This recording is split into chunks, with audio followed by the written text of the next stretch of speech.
So I'm a very strong believer, like in my of physical proximity, which will come at a surprise, right?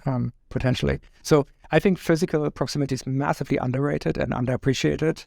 There's incredible osmosis that comes. Like I was fortunate as a young programmer into my apprenticeship to be in a room of 6 people, which is I think the ideal team size. With one extraordinarily good mentor, who was the Meister assigned to me as an apprentice in the sort of German vocational system. And so his role was to take me under his wings as sort of the social contract of a vocational dual education system.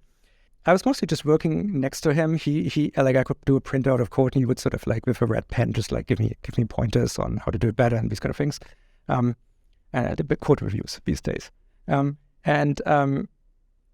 It's incredible how I probably went through like 10 years of wall clock time career advancement in a year, sitting next to him and just like listening to the conversations he was having with others, because he was one of those people that everyone went to with questions. So anyway, that's very, very strongly in my mind. So very strong opinion on the best team in the world, the fastest moving team in the world is one person that has all the skills needed. The second best is a team of 6 people that are very intellectually diverse and can bring a lot of new, different information together, but become a real team, especially if one person is very senior, because then you have a lot of osmosis learning. This is sort of what the floor plan we created. Beyond that, you want to be on one floor. If not, you should be in one building. If otherwise you want to be in the same time zone and so on. All those are very, very strong opinions. We've designed incredibly good office spaces. Like we actually wanted to open source. I don't think we ever did our floor places, because my co-founder Daniel did an amazing job encoding everything I just said into office space that just everyone who worked out of it was blown away by just how collaborative it turned. With all this backdrop, now Shopify is 5,000 people. We now have Ottawa is 1 million people in it. It's our hometown. We can't stay in one city. It's just it was just not possible to build the size of company we need by relocating everyone with a labor pool that was locally. So we had to go to Montreal and Toronto and so on, and Waterloo and other places. So we were kind of in this sort of hybrid world already. We were also expanding to Europe, so we were violating the time zone kind of thing. This equation started rerunning. Now, my conviction was also that hybrid is worse than all remote, because hybrid creates concentration, there's more power to the team that's close, and it treats the people who are not as appendages, and creates a lesser experience. It's actually a much more shared experience if everyone's in their own square on a Zoom call. This is a lot of talk. Basically, 2 things happened. One, it became clear that Shopify needs the kind of staffing that we would not be able to support in a single place. So we were basically sleepwalking ourselves out of our principles. And my belief was that at a certain point it flips, and it's actually better if everyone is remote. And then we were getting very close to sort of a 50-50 point on this. I think within a year or 2, I would have transferred Shopify to remote entirely. And then COVID started. And in fact, I can prove this, because we actually did game days. We closed our office for a month at some point, just to develop empathy with the people who were working remotely for us. Actually, that worked really well, and we found some tooling problems. And but that was one of those chaos monkey things that Shopify does sometimes, these sort of subtraction events. That was really fun. At least I thought it was fun. Some people didn't. So we practiced, and then COVID happened, and now there's one variable in my model, which is everything we just talked about, except are people allowed to leave the house? And it's a Boolean, and it was true the entire world. It was an implicit, unstated input into the model. And then lockdowns happened basically everywhere where we had offices, and true became false, and now rederiving this equation with this change variable immediately yielded, hey, let's work from remote. And trajectory-wise, I knew that this was probably going to last a year, just because this was reasonably, if you work in tech, you know what an exponential week over week growth looks like on as area under the chart. Politicians, turns out, didn't, but they do now. And so it was kind of clear that this would be like 2020 would be a very strange year. And so I think called like Let's Work From Home, maybe amongst the first.